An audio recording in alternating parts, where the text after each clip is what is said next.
Alors qu'il était au sommet de sa gloire, l'humoriste Eli Kaku rendait son dernier souffle le 10 juin 1999, à seulement 39 ans. Si le comique était atteint du sida, il a été emporté par un cancer du poumon, une maladie dont peu de personnes, même son entourage le plus proche, étaient au courant. Dans un entretien accordé à nos confrères de Téléstar, en mars 2016, la sœur d'Eli Kaku avait confié que l'artiste ne voulait pas inquiéter sa famille avec ses problèmes de santé. On a toujours protégé ma mère. Elle était cardiaque, et ma sœur aînée venait de perdre sa fille d'une leucémie, s'est-elle souvenue. S'il avait fait le choix de ne pas révéler sa maladie à sa famille, Eli Kaku avait secrètement l'envie de gagner son combat contre le cancer, comme le révèle la sœur de l'humoriste. Eli, qui espérait guérir, m'a dit, Brigitte, on fait rire la famille. Qu'est-ce que je vais aller gâcher leur bonheur en révélant que j'ai un cancer des poumons?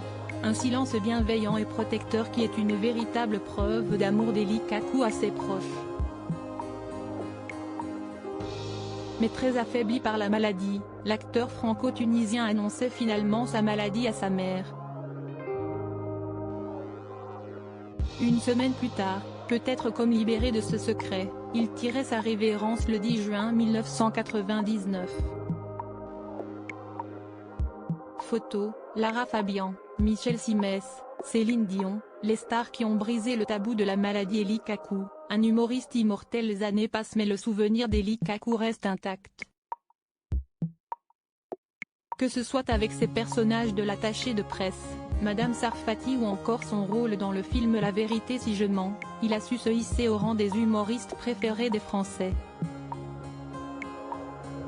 Parti trop tôt, Alain Kaku de son vrai nom continue aujourd'hui de vivre à travers les nouvelles générations d'humoristes et autres grandes personnalités de la télévision.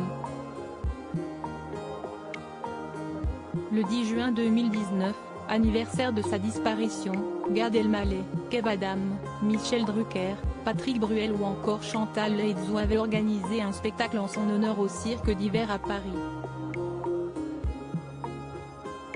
Plus qu'un humoriste, Eli Kaku était un homme de cœur et d'engagement. Très sensible à la souffrance des enfants, l'acteur souhaitait créer une fondation afin de leur venir en aide à travers le rire.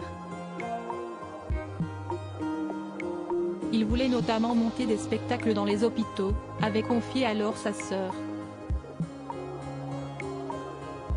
Un rêve qu'elle a justement concrétisé en janvier 2001, celle qui était aussi sa costumière lui rendait alors hommage en fondant l'association Les Enfants d'Eli.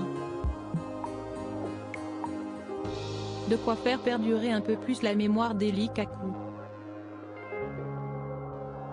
Crédit photo, Cédric Perrin.